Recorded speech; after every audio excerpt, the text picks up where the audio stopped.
Margot is stupid. Really stupid.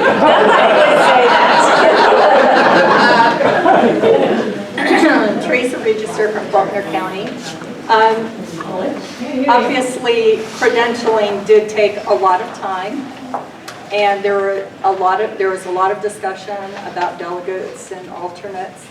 Had some question. I left with questions.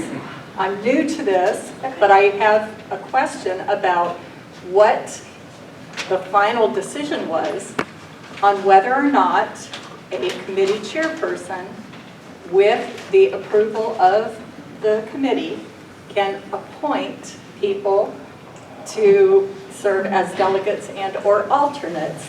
And I don't think I left with an answer.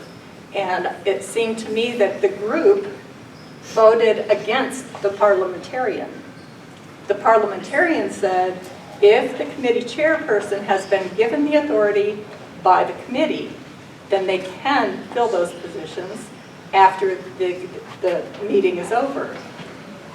But the group said no. Yes.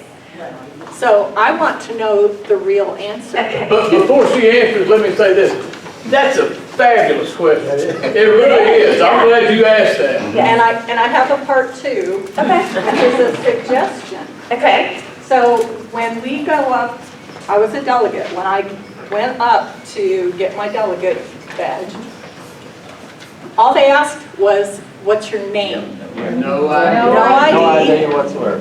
And I could have been there for somebody else Yep. and just given their name. Yes. And so if this is such an important job, if this is such an important thing, why are we not requiring some form of ID that matches the list of Have delegates? our RPA staff I that think doesn't that is a care. great observation and suggestion.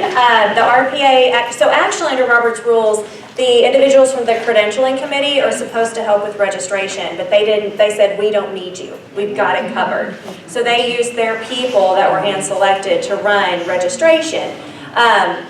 Even the executive committee was not a part of determining how registration would run. All of that was, it appears, handled by a small group of people. So I love your suggestion. I agree with your second suggestion, but I had no control over that. Nobody in this room had any control over that. Okay, first question.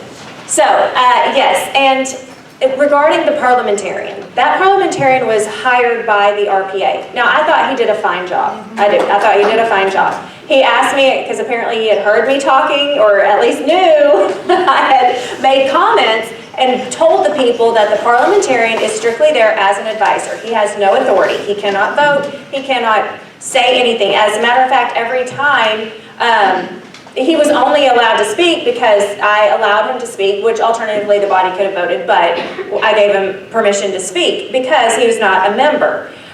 He was elected by the RPA. He is on a special list of the RNC chosen parliamentarians.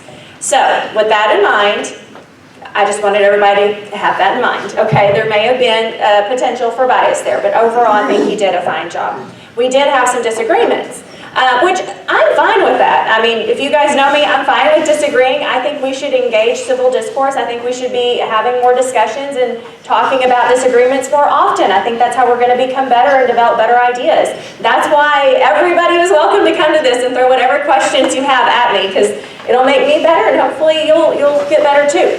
But to your point, so the rule is really clear. I have my rule book over here if you want to read it. It says that the delegates to the state convention shall be elected by the convention. So that shall makes it mandatory.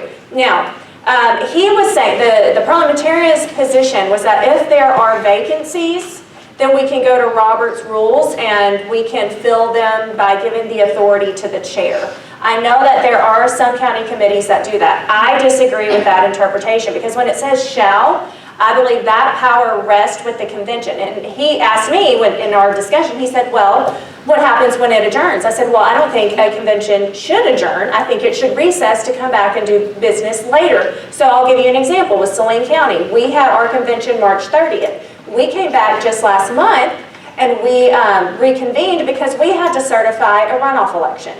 So there's always the likelihood of those kind of things, maybe filling in more positions. So you should recess and, you know, fill those positions, because I think for a convention that holds so much authority and is capable of doing so much, it should only be elected by the people.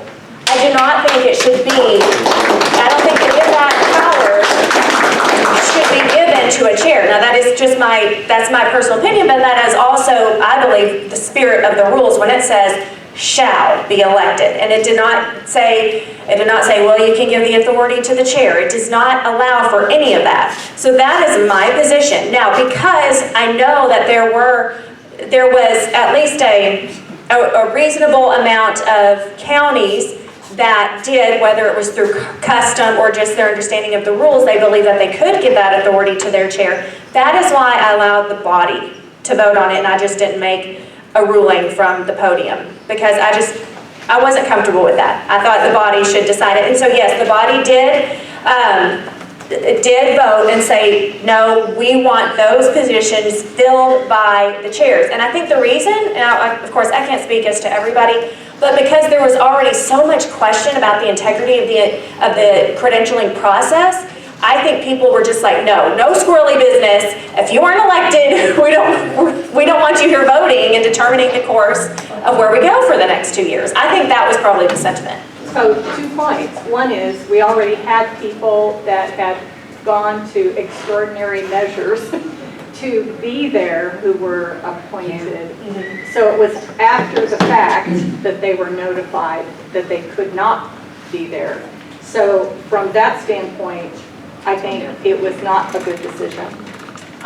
From the standpoint going forward, I just think that we need to make it very clear to everybody so that we don't have people showing up and then being turned away and getting the message that they're not valued.